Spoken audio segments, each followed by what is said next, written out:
प्रिय विद्यार्थियों, इतिहास की इस क्लास में एक बार पुनः आपका स्वागत। आज हम बात करेंगे स्वराज्य दल की स्थापना, उसके उद्देश्य और उसके पतन के कारण। जैसा आप सभी जानते हैं, 1921 में महात्मा गांधी ने असहयोग आंदोलन रद्द कर दिया। आंदोलन के एकाएक निरस्त होने या रद्द किए जाने के कारण बहुत से नेता क्षुब्ध हो गए। इस कारण कुछ नेताओं ने मिलकर एक अलग दल के निर्माण का कार्य किया और इसका नाम रखा गया स्वराज्य दल। 1 जनवरी 1923 को देशबंधु चित्तरंजन दास, पंडित मोतीलाल नेहरू ने इस दल का प्रथम अधिवेशन इलाहाबाद में किया और इसका संविधान और कार्यक्रम निर्धारित किया गया।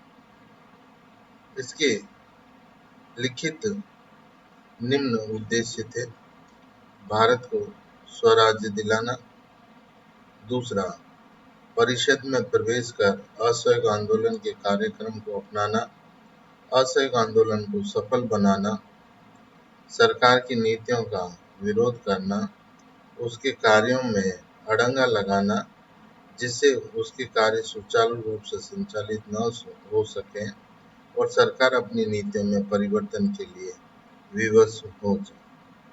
इन उद्देश्यों की प्राप्ति के लिए इसके द्वारा निम्नलिखित कार्यक्रम अपनाए गए। पहला कार्यक्रम जो था, परिषद में जाकर सरकारी आय व्यय के ब्यौरे को रद्द करना। दूसरा, सरकार के उन प्रस्तावों का विरोध करना जिनके द्वारा नौकरशाही को शक्तिशाली बनाने का प्रयास किया गया। तीसरा, राष्ट्र की शक्ति में वृद्धि लाने वाले प्रस्ताव, योजना, विधेयक को परिषद में प्रस्तुत करना।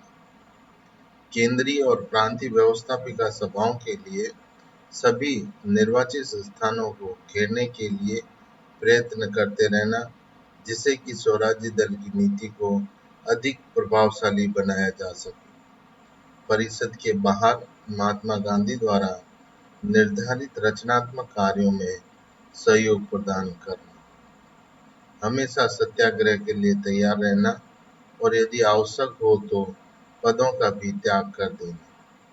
स्वराज्य दल ने अपने इन उद्देश्य या इन कामों को पूरा करने के लिए अप्रत्याशित सफलता प्राप्त की। केंद्रीय धारा सभा में 145 स्थानों में से 45 स्थानों पर स्वराज्य दल के प्रतिनिधियों ने स्थान प्राप्त किया। उन्होंने स्वतंत्रता तथा राष्ट्रवादी सदस्यों से गठबंधन कर अपना बहुमत बनाया, सरकार के कार्यों में बाधाएं उत्पन्न की। बंगाल में इस दल को स्पष्ट बहुमत प्राप्त हुआ। वहां के गवर्नर ने स्वराज्य दल के नेता CR दास को सरकार बनाने के लिए आमंत्रित किया, लेकिन उनके द्वारा सरकार बनाने के इस प्रस्ताव को अस्वीकार कर दिया गया। स्वराज्य दल के पतन के कारण। पहला कारण था देशबंधु चित्तरंजन दास की मृत्यु। चित्तरंजन दास महान देशभक्त थे, इसलिए उन्हें देशबंधु का नाम दिया गया। 1925 में उनकी मृत्यु हो गई, जिससे स्वराज्य दल का संगठन कमजोर पड़ गया। विशेष रूप से बंगाल में इस समय स्वराज्य दल की स्थिति शिथिल हो गई। दूसरा कारण था सहयोग की नीति। आरंभ में स्वराज्यवादियों ने असहयोग की नीति अपनाई और सरकार के कार्यों में विघ्न या बाधाएं डालने का कार्य करना प्रारंभ या अपना उद्देश्य बनाया, परंतु उसके बाद उन्हें लगने लगा कि असहयोग की नीति अपनाने से देश को लाभ के बदले हानि हो रही है। इसलिए उन्होंने सहयोग की नीति अपनाना प्रारंभ कर दिया। परिणाम स्वरूप जनता में उनकी लोकप्रियता धीरे धीरे कम होने लगी।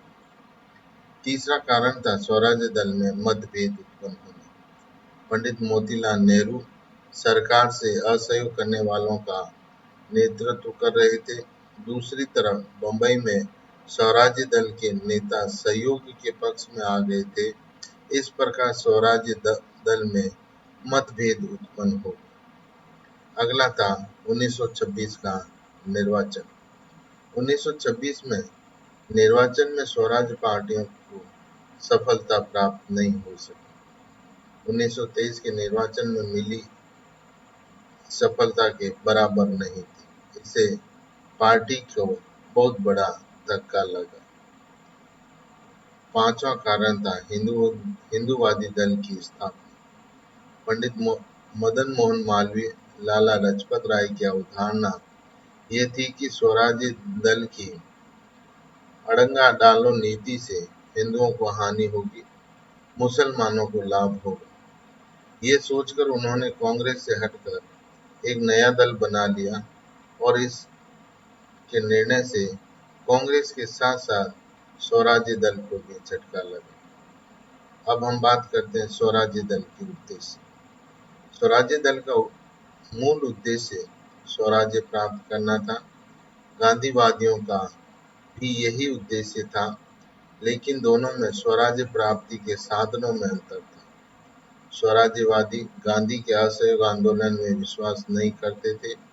उनका कहना था कि असहयोग की नीति को अपनाया जाएगा, लेकिन काउंसिल में प्रवेश कर क्रियान्वित किया जाएगा।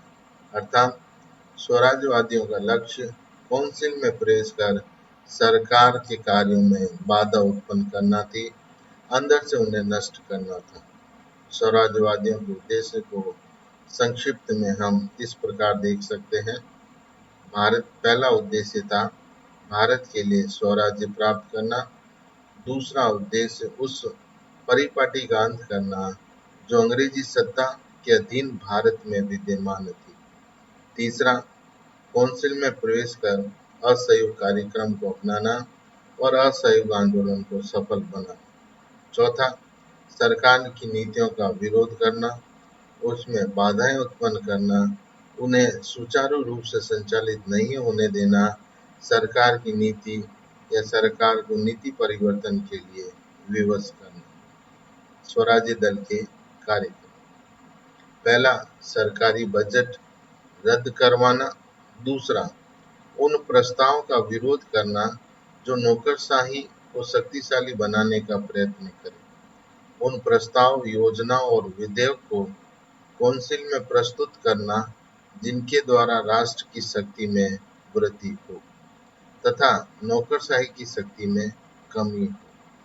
काउंसिल के बाहर रचनात्मक कार्यों में सहयोग करना, समस्त प्रभावशाली स्थानों पर अधिकार प्राप्त करना, आवश्यक होने पर पदों को त्याग कर देना।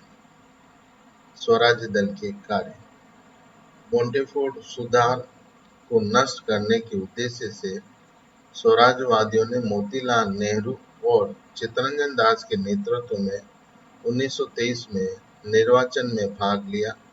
मध्य प्रांत में इसे पूर्ण बहुमत तथा बंगाल में आतिश सफलता प्राप्त हुई। मध्य प्रांत और बंगाल में इन्होंने द्वैध शासन को निष्क्रिय बना दिया। इन प्रांतों में मंत्रिमंडल का निर्माण असंभव हो गया, क्योंकि स्वराज्य दल जिस स्पष्ट बहुमत के साथ स्पष्ट बहुमत प्राप्त किया था, न तो स्वयं सरकार निर्माण करना चाहता था, न ही वो दूसरे मंत्रिमंडल को सरकार निर्माण करने देना चाहता था। केंद्रीय विधानसभा में स्वराज्यवादियों को 145 में से 45 स्थानों पर सफलता प्राप्त हुई। फिर भी कुछ निर्दलीय सदस्यों की सहायता से उन्होंने सरकार का डटकर विरोध या मुकाबला किया। ऐसा मौका भी आया कि जब उन्हें सरकार को परास्त किया। 1925 में विट्ठल भाई पटेल को केंद्रीय विधायिका का अध्यक्ष निर्वाचित करने में उन्होंने सफलता प्राप्त की। उन्होंने कई बार असेंबली के वॉकआउट और सरकार की प्रतिष्ठा को धक्का पहुंचाने का कार्य किया। स्वराज्य दल की नीति में परिवर्तन: प्रारंभ में स्वराज्य दल ने सरकार के साथ सहयोग की नीति अपनाई और उनके कार्यों में अड़ंगे लगाए, लेकिन इस नीति से विशेष सफलता प्राप्त नहीं हुई। अतः उसकी नीति में स्वतः ही परिवर्तन आने लगा। उन्होंने असहयोग के स्थान पर उत्तरदायित्वपूर्ण सहयोग की नीति को अपनाना प्रारंभ कर दिया। यहाँ तक कि चित्तरंजन दास ने अपने जीवन काल में अनुभव करने लगे कि असहयोग की नीति उनके लिए लाभप्रद नहीं है। 1924 में फरीदपुर सम्मेलन में उन्होंने सरकार से समझौता करने के लिए कुछ प्रस्ताव प्रस्तुत किए, लेकिन कुछ स्वराज्यवादी अभी भी विरोध की नीति में विश्वास करते थे। अतः स्वराज्य दल में फूट स्पष्ट रूप से दिखाई देने लगी। सरकार ने भी इस फूट का लाभ उठाया। असहयोगवादियों को भिन्न-भिन्न समितियों में स्थान देकर उन्हें खुश कर दिया और 1924 में कुछ उन्मुख स्वराज्यवादियों को इस्पात सुरक्षा समिति में भी स्थान दे दिया। 1925 में स्वयं मोतीलाल नेहरू ने स्क्रीन समिति की सदस्यता स्वीकार कर ली तथा विठल भाई पटेल केंद्रीय व्यवस्थापिका के अध्यक्ष चुन लिए गए। थोड़े ही समय में स्वराज्य दल की नीतियां पूर्णतः परिवर्तित हो गई। असहयोग के स्थान पर उत्तरदायी सहयोग ने ले लिया। फलस्वरूप स्वराज्य दल कमजोर हो गया। उसका आकर्षण भी धीरे धीरे कमजोर होने लगा और 1926 के निर्वाचन में उन्हें बहुत कम सफलता प्राप्त हुई। इन सभी के उपरांत स्वराज्य दल के कार्य महत्वपूर्ण थे और इस तरह हम स्वराज्य दल के महत्व को भी निर्धारित कर सकते हैं। अब हम बात करते हैं स्वराज्य दल का महत्व। स्वराज्यवादियों के कार्यों की तीखी आलोचना की जाती है। अनेक कांग्रेसी नेताओं का विचार था कि अड़ंगा डालने की नीति अव्यवहारिक और निरर्थक थी। जकारिया का विचार था कि स्वराज्यवादियों की स्थिति उन व्यक्तियों जैसी थी जो अपनी रोटी को रखना तो चाहते हैं और खाना भी। स्वराज्य दल अपने उद्देश्य में आंशिक सफलता प्राप्त कर सका। इसके विरोध के बावजूद सरकार की नीतियों में वो कोई बड़ा परिवर्तन नहीं कर पाया।